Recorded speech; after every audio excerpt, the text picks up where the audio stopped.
Let's move on to the former number one pick and recently retired Tim Duncan. Tim Duncan just announced his retirement. What a way to go out, too. Oh, it's a Tim Duncan way. Just middle of the night. Yeah, I'm done. It's a Tim Duncan way. When Pop retires, I don't think there's going to be a press release. I think we're just going to see a new guy on the bench. I don't think it's going to be... No, Pop will just suddenly not be on the bench. Yeah, he's just going to fade into the shadows, and it's going to be nothing. He's just going to say Craig. He's just going to mess with Craig Sager, then walk to the back, and then we're never going to see Pop again. That's the way Pop's going to go out. But Tim Duncan did retire, the 2-time NBA MVP, the 3-time Finals MVP, the 15-time All-Star, the 15-time All-NBA selection, the 15-time All-Defensive Team, and the Rookie of the Year in 1997 and 1998. Is he the greatest? Doesn't have some more honors. I feel like you could just keep listing 5 championships, 19.3 points per game, Best 10.9 old man of old time. Don't forget that one. From Bill Simmons. Yeah. Anyways, the question is Tim Duncan the greatest power forward in NBA history? It's hard to argue. I mean, you just read off a stat sheet that kind of rivals, the greats. So, does it fit? Yeah. Rival or beats the greats? Well, I mean, top player of all time is a different category, but top power forward of all time, I don't think anybody has done it better as consistently over their entire career than Tim Duncan. From start to finish, he has been a fantastic player. Like, he's the anti, flashy player. He just gets it done. That's why he's the big fundamental. Like, nothing flashy. He just plays his game. Early on, he was a crazy athletic defender. Like, I feel like he didn't get enough credit for that at the end of his career, but like early on, he was nuts on defense. He just absolutely stuffed people like crazy. He'd get outside, and then later in his career, he evolved his game. He got a little better on the shot, and then at the end of his career, we watched, obviously, he would still be able to pull out these moments during games and just absolutely carry his team. I think from start to finish, yeah, can we end this discussion as yes? Well, to me, I don't even want to put it as a best power forward of all time. To me, I look at Tim Duncan and I say one of the best players of all time. Just because I look at him and, was he flashy like Jordan or Kobe? No, but you look at his overall game and he was the guy that, unless for me he was on the biggest stage, I mean, as a kid, like, I never really focused on Duncan because it was boring to the kid. But now looking back, I can respect. You can appreciate that with the crisp passes and the blocking and the defending. Look at that sweet bounce pass. Oh, dude, that bounce pass. You weren't going to tune into SportsCenter, and what the lead highlight wasn't going to be Tim Duncan going off for 21 and 10, but he was still consistently putting up 21 and 10. He did have those games where it's like, fuck it, put the team on my back. Oh, he definitely. I'm not trying to take away from him. Yeah. But but to Tim me, Duncan. And the reason why I want to say all-time player on my side is... As opposed to mine when I said all-time player? Well, I'm going back to the question you asked, all-time power forward. Yeah, sure. The thing that this is the camp that I'm in after I listened to the Dan Patrick Show and the point was brought up, I'm now on this side of the argument, is can we really call him a best all-time power forward? Yes. When he split the majority of his career between power forward and center. But he wasn't a true power forward for most of it. Yeah, did he play power forward every single second? No. But was he mainly a power forward? If you split up the time, was it more than 50%? Yeah, I would say he was more of a power forward throughout his whole career. And I think that breaks down to how the game was played while he was playing. Like, look, the way the NBA is played now versus in the 1970s, 80s, hell, even the 90s, it's totally different. Like, the game has evolved, the game has changed, and he's changed how he plays within that style. So I give him even more credit for being versatile enough to switch between the center power forward, based off of his team needs, based off of the personnel they were able to bring in around him. But no, I mean, absolutely. See, the thing that I would even go to, we make so much about rings in the NBA. We make so much about ring chasers, and his legacy isn't built until rings happen. And my top 5 is very close to other people's top 5s of top power forwards. You got Tim Duncan number 1, Karl Malone number 2, 3 is Dirk, 4 is Charles Barkley, 5 is Kevin Garnett. If you take Tim Duncan, he's got 5 total championships. You take the other 4. 2 combined in Kevin Garnett and Dirk Nowitzki. No Dennis Rodman in there? Dennis Rodman's not in my top 5. You would put Dennis Rodman over KG, Dirk, Charles Barkley? KG, I think is the question there. Yeah, I would definitely put Dennis at least the 5. Really? I mean, I would put Kevin McHale over Dennis Rodman. Dennis is a guy who, I mean, maybe it's because I admire his defense. But I'm just saying, like, even when he was with the Pistons, and I hated the bad boy Pistons, but it's you weren't even one around of those during things, the bad boys Pistons. I'm a Bulls fan. I hate the bad boys Pistons. That's you how weren't it goes. around That's though, how, so but that is how I was raised. I was raised properly. But he checks the marks for rings. He checks. Maybe it's because he checks the marks more for of rings. the defensive side. Like, he was a defensive force and a rebounding force. He was.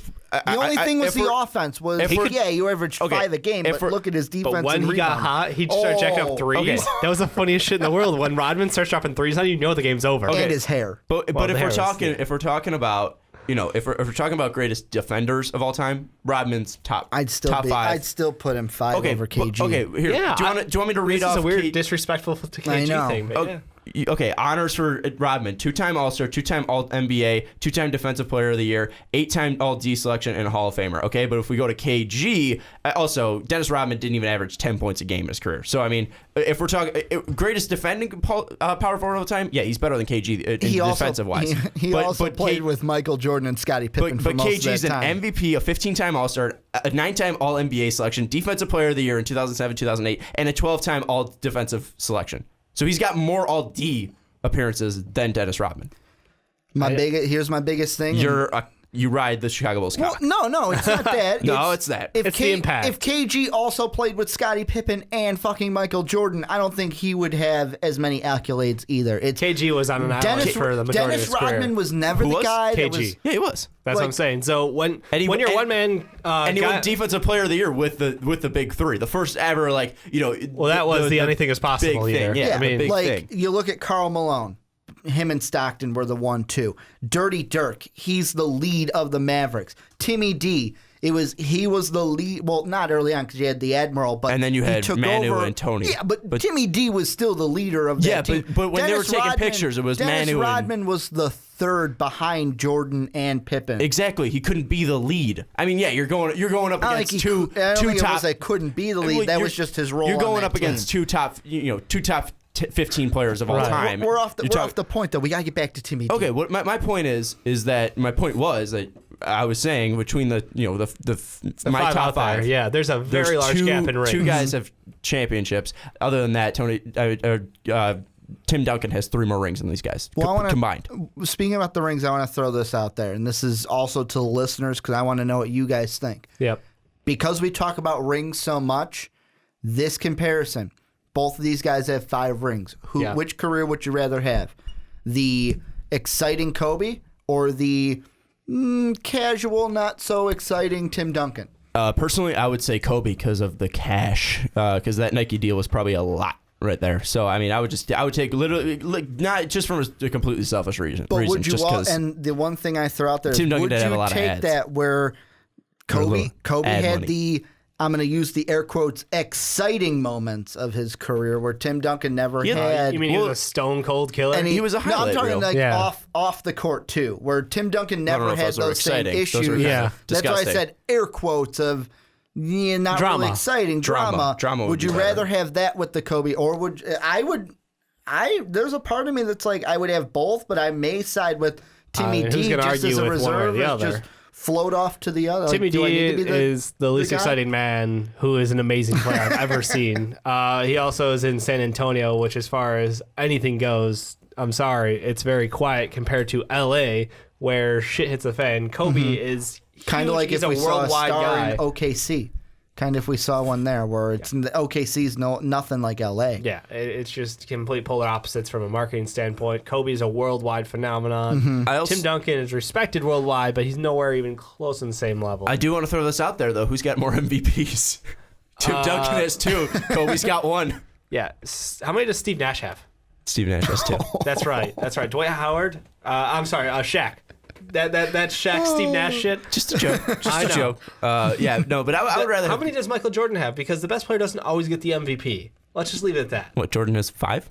Yeah. What year would Jordan not be the MVP is the question. His early years, you could probably argue From 1989 to his From 91 to 99, Bulls, yeah, you could give him have always been the MVP. Yeah. MVP is a award given out, not necessarily to the best player in the NBA. So the only time Jordan, he's 5-time most valuable player. Yeah, only 5. During the three-peat, though, I want to say that 93 season, That was the Barkley season where Barkley and the Suns had the best record. He was the MVP. I'm not quite sure who had it in 19 and 97. I'll look it up, though. But look, the thing is, Kobe, I would take Kobe every day on that one. I think his career, his ups, his downs, such huge swings. He grew, like watching Kobe grow as a player, like in front of my eyes growing up was kind of amazing because everything he did was so publicized, so out in the public image, and watching him struggle at the end of his career, get healthy again.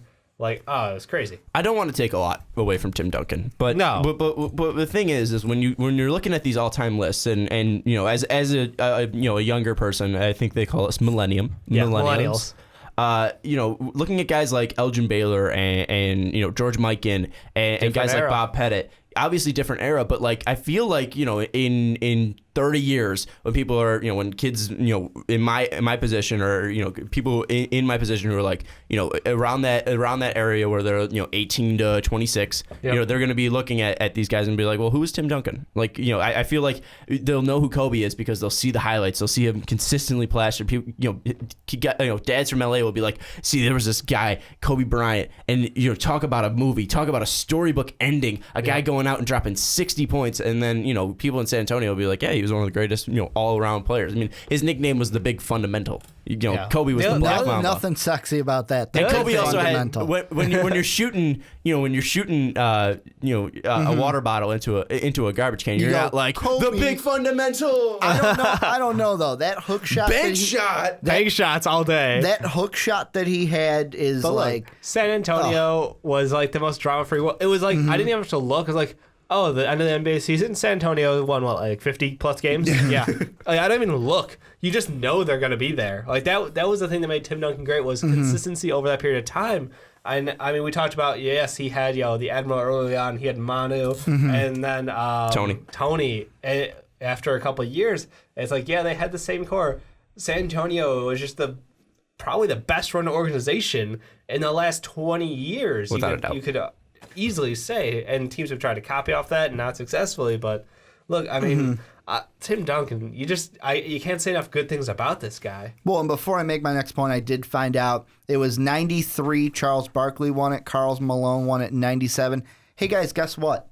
Who did Jordan beat in the two finals? He didn't win the MVP. Kind of a way to show, fuck it, I am the MVP. No one. Well, okay. I just wanted to throw it out because I said I'd look it up. Real quick, LeBron beat Steph. Does that mean he's the MVP? I mean, this year, fine. We were complaining about fine, it. Whatever. But the thing that with Tim Duncan and with his career that I'll always remember is kind of that, like, what was it, 5-year period towards the end where it's like he was declining, but you never really noticed he was declining. Like, unless you really looked at it. People noticed. Did you? His role went down a little bit every year incrementally. But he was still the guy as he was diminishing. Tried to put the team on his back to beat the Heat. It was a Ray Allen shot that forced him to win 5 instead of 6. Then he comes back and wins it. Then in OKC this past playoffs, he tried to turn it on one more time and couldn't. And that was like Dave said, the gradual decline of just through that. And he still forced his team this year to 68 wins? He hobbled it wasn't them to mostly 68? him. It was 68, but it wasn't really Tim Duncan that did that. That's, again, speaking of the organization, they brought in guys to help fill in that roster around him. Like, we all thought he was going to retire before this season. Yeah, see, the thing with Tim Duncan is, like, at least in the later half, there was always stories on ESPN. There was always stories, everywhere. It was like, oh, well, Pop's resting his starters. When's Pop going to rest his starters? Pop's resting Tim Duncan again. Yep. Pop, they're getting breaks and breaks. I mean, I'm not saying, I'm not taking away, but people noticed he was taking a decline because of his age. I mean, people were like, all right, well, we're not going to be playing against Tim Duncan, and he's been sitting out the past 3 games just because, he's getting old. He's getting tired. We want to save him. It's another thing I kind of admire Tim Duncan for. Didn't need a farewell tour. He didn't need a Mariano Rivera or a Derek Jeter or a Kobe Bryant. Even a Kobe Bryant of, here, let me give you, this is the last time. Well, we didn't know it was going to be his final season, but it's one of those things. He didn't need a farewell tour to just retire and end the game. Again, I think that kind of goes along with San Antonio doesn't have that much drama. It's more of a laid back. He just did his thing, won a shit ton of games, won championships, and was an all-star. He's the greatest power forward of all time. Like, personally, my favorite moment for him was actually him being ejected. Like, do you guys remember that? Laughing on the bench. Like, that's what gets you kicked out of a game. And the only time he's ever been ejected. That was one of the funniest moments. I think I was just standing there, I was like, wait, did the ref just call a foul on him on the bench? Wait, is he getting tossed for that? I couldn't believe it. I couldn't even contemplate. And even he didn't. He was laughing his ass off walking off the court. Like, he couldn't believe it. Yeah, that's my favorite Timmy D moment. The one thing with Timmy D is, guys on the power forward list, there's guys that will be remembered like Dennis Rodman for being a guy who high energy, great defender. There'll be guys like Karl Malone who are known for his scoring, and guys who didn't really make it to that cup and never grasp that ring. Guys like him and Charles Barkley. But there's guys like Dirk who basically revolutionized the position. Basically bringing in the stretch four. I was wondering how long it would take till we heard you suck Dirk's cock. Yeah, I mean, that's, and then you love the man. He's also one of the best European players of all time. Preach. But then Dirty Dirk, and then Tim Duncan. I remember, the consistency and a guy who just went out quiet and did his job. And Tim Duncan did it most effectively. And he never was out for that payday either. Mm-hmm. That's one thing you gotta respect about it. He was always making sacrifices for the team. He was never. I mean, we talk about Dwayne Wade never being the highest paid guy on his team. Mm-hmm. Tim Duncan, while he did get paid, he was always like, I'm going to do what's best for the team. In every scenario, if you give him an option, he'll always choose what's best for the team. Yeah, seriously. I mean, the thing with Tim Duncan is just he was a team player, and there's definitely going to be a statue of Tim Duncan outside San Antonio's arena. And the question is, a crisp bounce pass. It's got to be. It's going to be him sitting on the bench. But realistically, it's his hook shot that probably he the did. hook. Yeah. We'll see what he is, what he's doing. Maybe he's just grabbing a rebound. Maybe it's just him sitting on the bench. Maybe it'll be him posted up. We'll see. we'll see what Tim Duncan. Maybe him running laps. But yeah, catching a nice crisp pass at the top of the key. The top of the key, ready to pass it to Mano or Parker. Tim Duncan was the 1997 Rookie of the Year, the number 1 pick in that draft class. Man, they get lucky getting Tim Duncan while having Dave Robinson at the end. Exactly. It's that injury saved them and set them up for a decade plus success. Well, now it's like, all right, we got Robinson, Tim Duncan. Who's going to be the next successors? Again, now we got to look. Yeah, basically Kawhi or it's LaMarcus Aldridge probably. LaMarcus, yeah. Yeah. So we're going to move on now from Tim Duncan, one of the greatest power forwards of all time. We argue that he is the greatest power forward of all time and one of the greatest of all time. Congratulations, Tim Duncan, on your fantastic career.